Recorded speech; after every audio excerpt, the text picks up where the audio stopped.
प्यारे बच्चों, आइए कविता एक कक्षा 8वीं की जो है ध्वनि, जिसके कि कवि हैं सूर्यकांत त्रिपाठी निराला, इसको समझते हैं। अभी न होगा मेरा अंत, अभी अभी ही तो आया है मेरे वन में मृदुल वसंत, अभी न होगा मेरा अंत। तो यहाँ पे कवि बताना चाहता है कि उसके जीवन का तब तक अंत नहीं होगा जब तक वो अपने आसपास के वातावरण में नवीनता नहीं लेके आएगा। और कवि साथ में ये कह रहा है कि उसके जीवन में वसंत आया है, नई विचारधारा आई है या सकारात्मक का आगमन उसके जीवन में हुआ है। हरे हरे ये पात, डालियाँ कलियाँ कोमल गात, मैं ही अपना स्वप्न मृदुल कर फेरूंगा निद्रित कलियों पर। अब उसके साथ साथ कवि हमें बता रहा है कि जो आसपास का वातावरण है उसमें हरे हरे पत्ते हैं, डालियाँ हैं सुंदर सुंदर और कलियाँ खिली हुई हैं। और ये जो कलियाँ हैं, इनकी जो शरीर है, जो ये कलियाँ, ये बहुत ही कोमल हैं। और उसके बाद जो कवि वो हमें बता रहा है कि वो इन कलियों पे प्यार से इन कलियों को उठाएगा, नींद से प्यार से इन कलियों को उठाएगा। और वो जो समय होगा वो होगा सुबह का। प्रत्युष का मतलब होता है सुबह, सुप्रभात।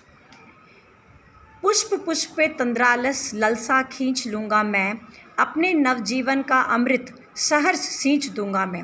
और यहाँ पे कवि कह रहा है कि एक एक फूल में जो आलस भरा हुआ है, उस आलस का मैं अंत कर दूंगा। और वो अंत मैं कैसे करूँगा? मेरे जीवन में जो, और यहाँ पर कवि कह रहा है कि उसके जीवन में जो नवीनता है, उसके जीवन में जो एक्टिवनेस है, उसको प्रयोग करके वो पुष्पों की, फूलों का जो आलस्य है उसको भगाएगा।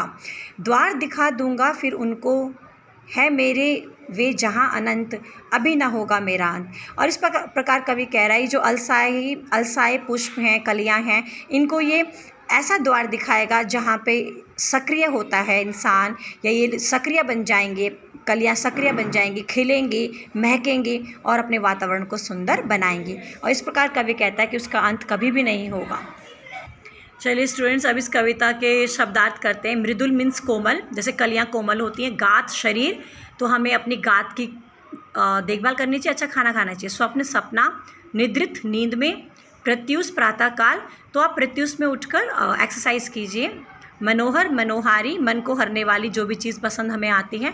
तंद्रालस मतलब नींद में अलसाया हुआ, जब आप नींद में उठते हैं तो उस समय जो आपका आलस है उसको हम तंद्रालस कहेंगे। सहर्ष खुशी के साथ, नव नया, द्वार दरवाजा, अनंत जिसका अंत ना हो, अनंत, लालसा इच्छा अभिलाषा। प्यारे विद्यार्थियों, अब बहुविकल्पीय प्रश्न करते हैं। वसंत आने पर क्या होता है? पेड़ों पर हरे पत्ते आते हैं। कवि ने अपने जीवन की तुलना किससे की है? वसंत ऋतु से।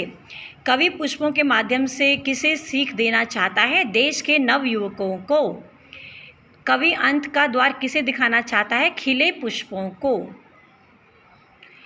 कवि अनंत का द्वार किसे दिखाना चाहता है? खिले हुए पुष्पों को। स्टूडेंट्स, अब क्वेश्चन आंसर करते हैं।